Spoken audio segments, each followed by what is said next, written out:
Hey, what's up, you guys? So I said that I was going to do a second video on telling you how I told my parents and my family. Today I'm just not feeling it. I feel some type of way. I'm just irritated. So how I told my parents.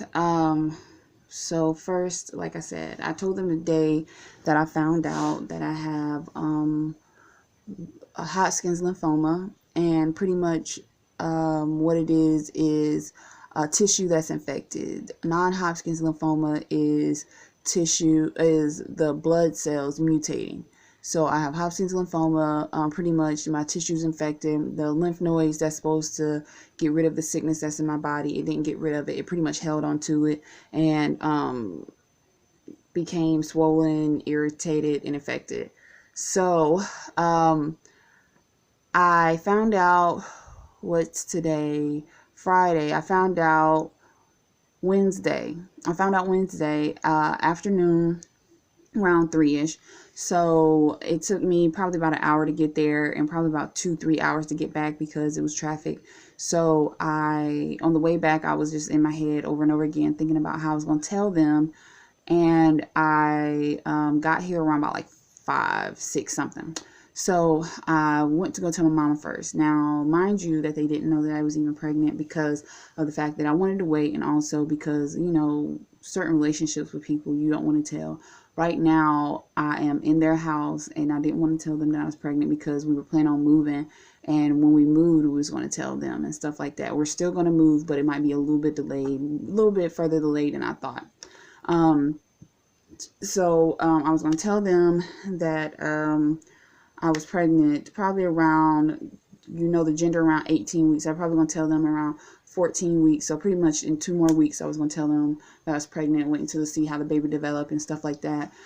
Pretty much just for my own personal, like, okay, I want to tell around this time.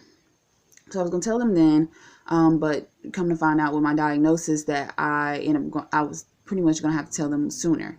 So I went to my mother's room and I was pretty much like, okay, well, I wanted to talk to you. She had her light off, so I turned her light on and I was like, I want to talk to you. And I was like, okay, so I'm 12 weeks pregnant. And her face lit up and she was happy about it because like I said, about a year ago, we had lost our daughter. And it was just like random, like really random that we lost her. So she was like, okay, happy about it. And I was like, well, the way, pretty much I had to go to my OBGYN and I found the lump on my arm that I told you about, and they had to do a biopsy on it. And with the biopsy done on it, they told me that I have Hodgkin's lymphoma. She kind of looked at me kind of like confused for like 2 seconds, and then she just bust out crying. And she was like, she kind of had an idea of it because when I was younger, I had like a lump in my breast. They call it a hormone lump. Pretty much what a hormone lump is just like tissue or whatever, but when you come on your period, it gets bigger. And like I said, her mother and her grandmother, which is my great grandma, had cancer.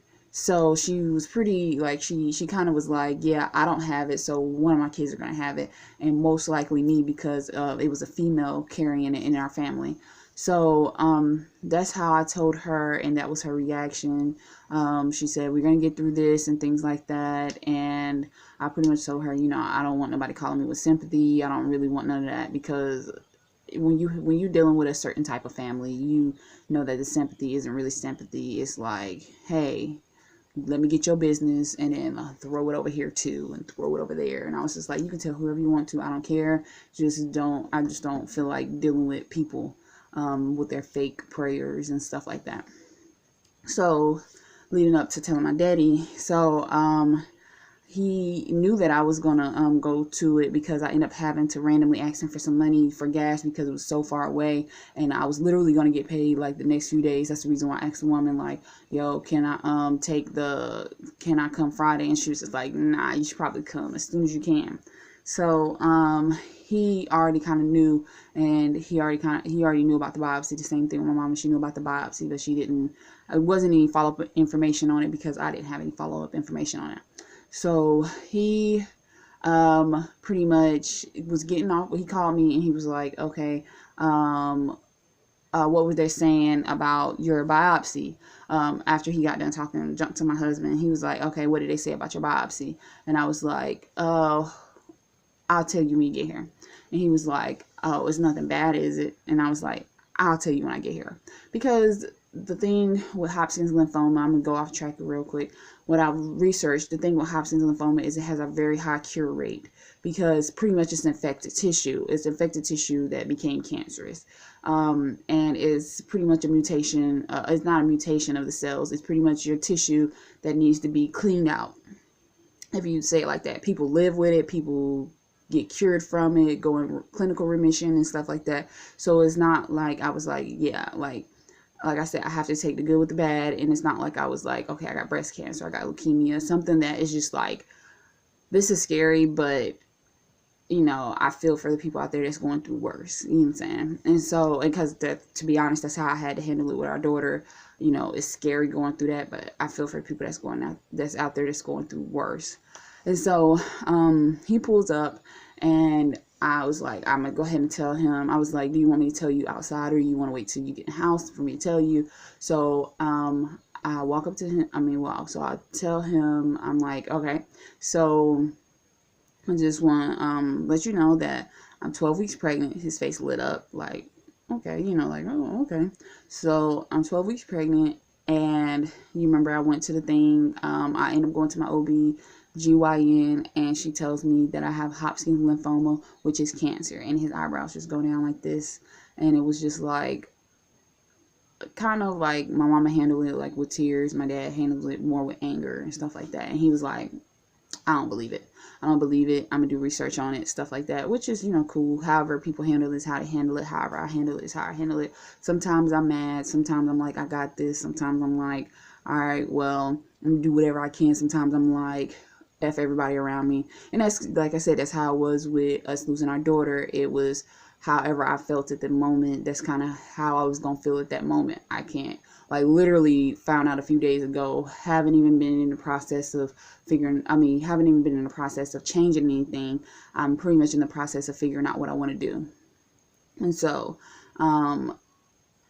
with their reactions, it's like it kind of broke my heart to a certain extent because I wanted to tell them, I was going to take them out to dinner and stuff and tell them, okay, I'm pregnant, this and the other. This is after we moved. I was going to tell them this information.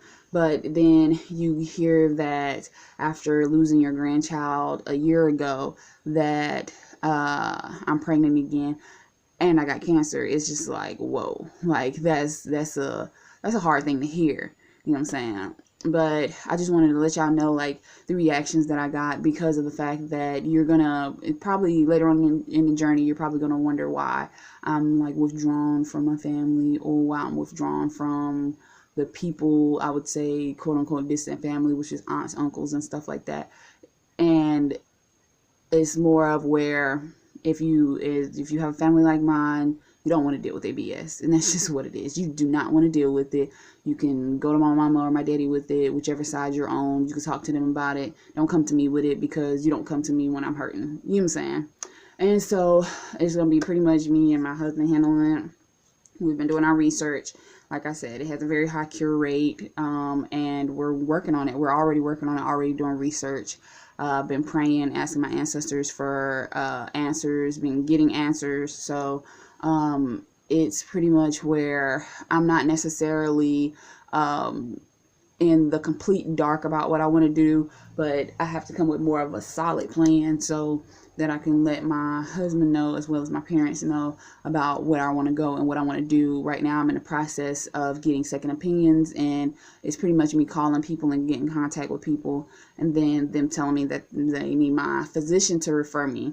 And so that's what I'm doing right now. I'm in the realm of going to like a place that's here, a place, Duke and Chapel Hill. Those, like, I'm not only going to get a second opinion, I'm going to get 3 different opinions to see. And then also that way I can see who's going to be more on my level of how I want to heal this.